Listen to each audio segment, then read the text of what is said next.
For nearly a century, the American political landscape was defined by a single, unbreakable boundary. The working class belonged to the left. From the coal mines of Pennsylvania to the auto plants of Michigan, the Blue Wall was more than just a voting bloc. It was the moral and economic fortress of the Democratic Party. But as we move through 2026, that fortress has been reduced to rubble. Welcome to Redline History. Today, we are analyzing the total fragmentation of the American liberal left.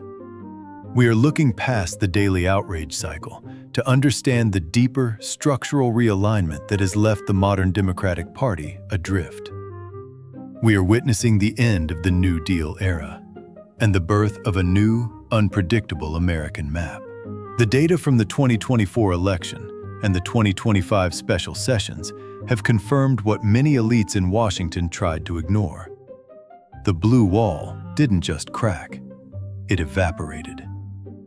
In 2025, the shift of Hispanic and Black working class men toward a new populist right reached a tipping point. These voters didn't just change their minds, they changed their identity. To understand why the left is falling apart today, we have to look at the institutional trap. Over the last decade, the liberal left successfully captured every major center of American influence: the universities, the mainstream media, the federal bureaucracy, and the corporate boardrooms. By 2025, they had achieved total cultural hegemony. But they missed a fundamental rule of power. When you own the institutions, you also own their failures. As trust in higher education and the legacy media hit record lows in early 2026, the left's primary tools of persuasion became its greatest liabilities. The elite endorsement became a political kiss of death. This isn't the first time a dominant political force has vanished overnight.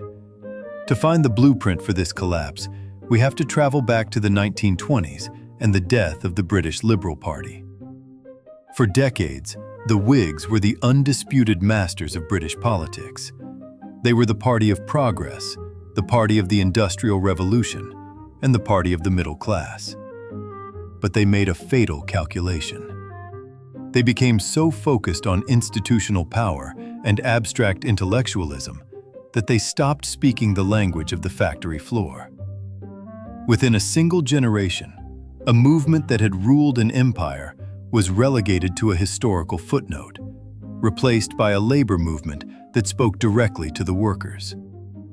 History is currently repeating itself in America. The liberal left has transitioned from a movement of the people to a movement of the managers. They have traded the lunch pail for the laptop, and in doing so, they have left the door wide open for a new kind of populist revolt. But the collapse isn't just about a change in voters. It's about a total breakdown in the party's financial and intellectual engine. Why did the Blue Wall finally crumble in 2025? It comes down to a fundamental credibility gap that opened up between the party's leadership and its traditional base. In the 1990s, the Democratic Party under Bill Clinton made a strategic pivot. They embraced globalism, signed NAFTA, and welcomed the rise of the knowledge economy. The gamble was simple. The party would become the home of the high-tech future, and the working class would simply follow along because they had nowhere else to go. For 30 years, that gamble paid off. Silicon Valley became the Democratic Party's primary piggy bank, and the tech giants became its most powerful narrative allies. But by 2025, the interests of the Silicon Valley elite and the interests of the American worker reached a point of total divergence. The rise of artificial intelligence and the push for total automation became an existential threat to the very people the left claimed to represent. Simultaneously, a new generation of tech billionaires, led by figures like Elon Musk and the accelerationist movement, staged a massive defection. They realized that the left's platform of heavy regulation and high taxation was no longer a path to progress, but a barrier to it. In 2025, the Silicon Valley money tap began to dry up. The new right didn't just win an election, they won the venture capital war. This left the liberal left financially stranded, relying on a dwindling pool of academic donors and public sector unions. This brings us to the most visible part of the collapse, the internal civil war. As we enter 2026, the Democratic Party is essentially two parties living in the same house. On one side are the coastal elites, centered in San Francisco, New York, and DC.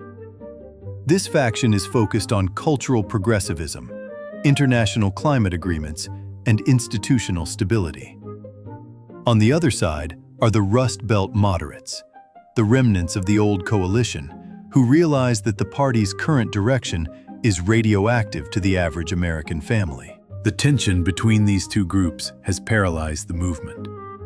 In 2025, we saw this play out in real time, as moderate leaders began to distance themselves from progressive slogans, while the activist wing doubled down on unpopular cultural mandates. The result is a movement that has lost its ability to speak with a single voice.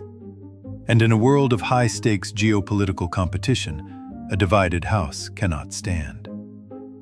Before we look at the final outcome, the potential for a total balkanization of American politics in 2027, we want to hear from you.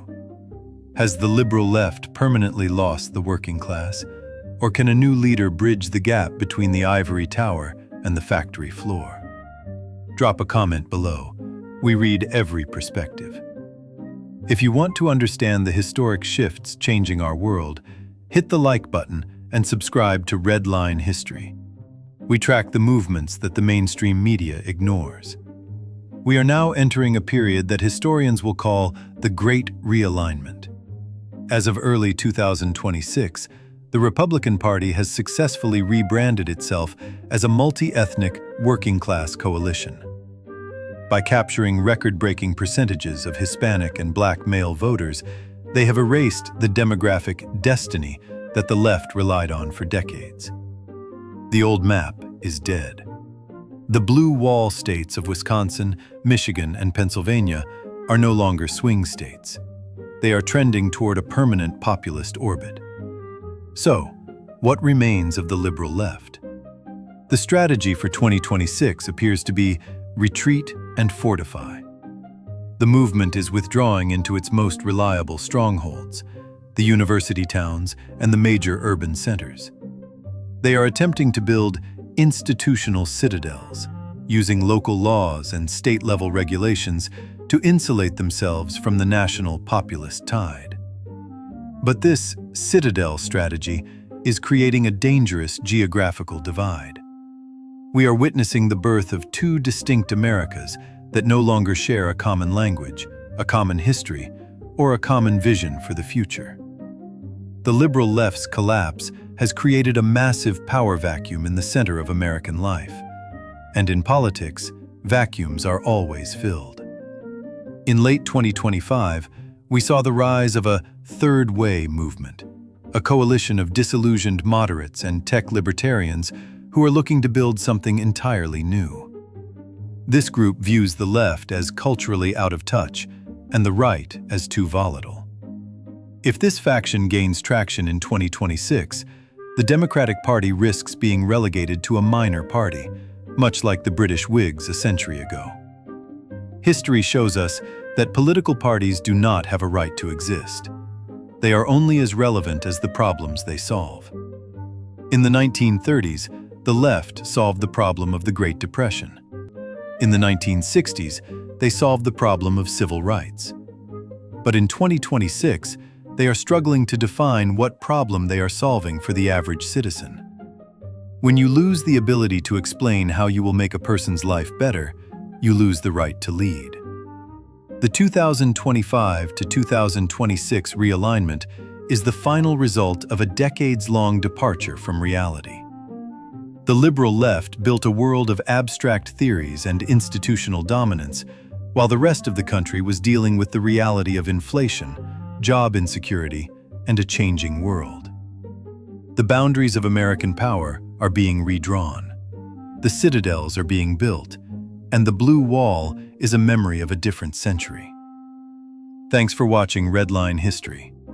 If you want to see the truth behind the shifts changing our world, make sure you've subscribed. We'll see you at the next border.